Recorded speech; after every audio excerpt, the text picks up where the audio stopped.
Students, welcome back. Theorem 6.1, that is the BPT theorem. And this is another proof of BPT theorem. We have already done one proof. This is another way of proving 6.1. So let us proceed. What does the theorem say? If a line is drawn parallel to one side of a triangle to intersect the other two sides in distinct points, the other two sides are divided in the same ratio. This is the BPT theorem, that is the basic proportionality theorem. According to the question, given क्या है? Given ये है कि DE is parallel to BC और हमें proof क्या करना है? प्रूफ करना है कि AD upon DB is equal to AE upon EC. तो सबसे पहले हम कंस्ट्रक्शन करेंगे। कंस्ट्रक्ट क्या करेंगे? DE को ज्वाइन करेंगे और CD को ज्वाइन करेंगे। एक और कंस्ट्रक्शन करते हैं।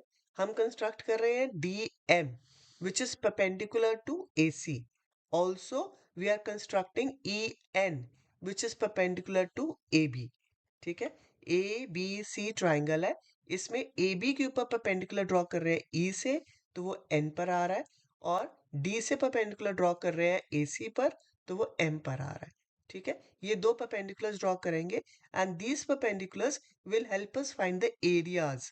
ओके, सो सबसे पहले एरिया फाइंड करते हैं ट्राइंगल ADE, ये छोटे वाला triangle.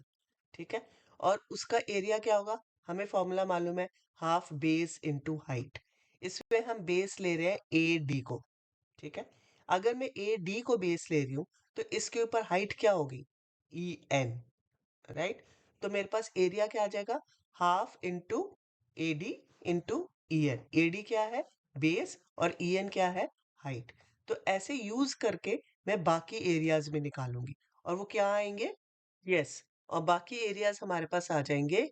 Area of triangle BDE is equal to half of DB into EN। Area of triangle ADE, half of AE into DM. Area of triangle ADE, half of AD into EN. अगर आप देख रहे हो यहाँ पर मैंने दो बार triangle ADE लिया है। क्यों लिया है? ये है ट्राइंगल ADE, छोटे वाला। ठीक है, एक में मैंने बेस लिया है AD।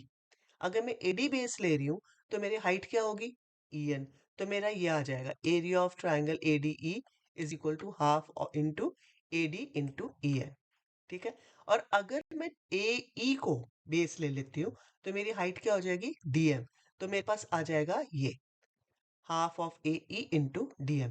मैंने दो बार ADE लिया है, दोनों में मैंने बेस अलग लिया है। क्योंकि बेस अलग लिया है तो हाइट भी डिफरेंट हो जाएगी। और लास्ट है मेरे पास ट्राइंगल DEC, ये वाला ट्राइंगल। इसमें भी हाफ EC, ये मैं बेस ले रही हूँ, इंटू DM। ठीक है, DM क्या है? वो हाइट जो AC पर है। ठीक है, तो हाइट मेरी DM और EN ही रहेगी, चाहे मैं ट्राइंगल BDE लूं, चाहे मैं ट्राइंगल ADE लूं। ठीक है, अगर क्योंकि मुझे साइड्स चाहिए ना प्रोपोर्शनल, इसलिए मैं दो दो बार ले रही हूँ और ये वाले बेसिस ले रही हूँ। AD को बेस ले रही हूँ, DB को बेस ले रही हूँ, AE को बेस ले रही हूँ, EC को बेस ले रही हूँ, क्योंकि मुझे ये प्रोपोर्शनल चाहिए। मुझे इनका प्रोपोर्शन ढूंढना है, मुझे इनका रेशियो ढूंढना है, इसलिए मैं ये वाली साइड्स लेकर एरियाज निकाल रही हूँ। मुझे रेशोज निकालनी है एरियाज की। अब मैं क्या कर रही हूँ? Area of triangle ADE divided by area of triangle BDE निकालती हूँ। ठीक है, अब ये आ जाएगा, ADE का क्या है? Half into AD into EN, और BDE का क्या है? Half into DB into EN। Similarly मैं एक और रेशियो निकाल रही हूँ, that is area of triangle ADE and area of triangle DEC। अब कौन सा ADE का एरिया किसके साथ लेना है? अगर आप ध्यान से देखोगे तो एरिया ऑफ ट्राइंगल BDE में EN यूज हो रहा है ना? हाइट EN यूज हो रही है, तो मैं ADE ट्राइंगल का वो एरिया लूंगी जिसमें हाइट EN यूज हो रही है। सिमिलरली ट्राइंगल DEC में मेरा हाइट यूज हो रही है DM, तो मैं एरिया ऑफ ADE वो वाला लूंगी जिसमें हाइट DM यूज हो रही है।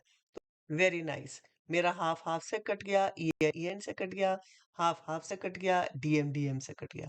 ठीक है, जो जो मेरे पास कॉमन था मैंने दोनों रेशियोज में काट दिया, और मेरे पास बचता क्या है?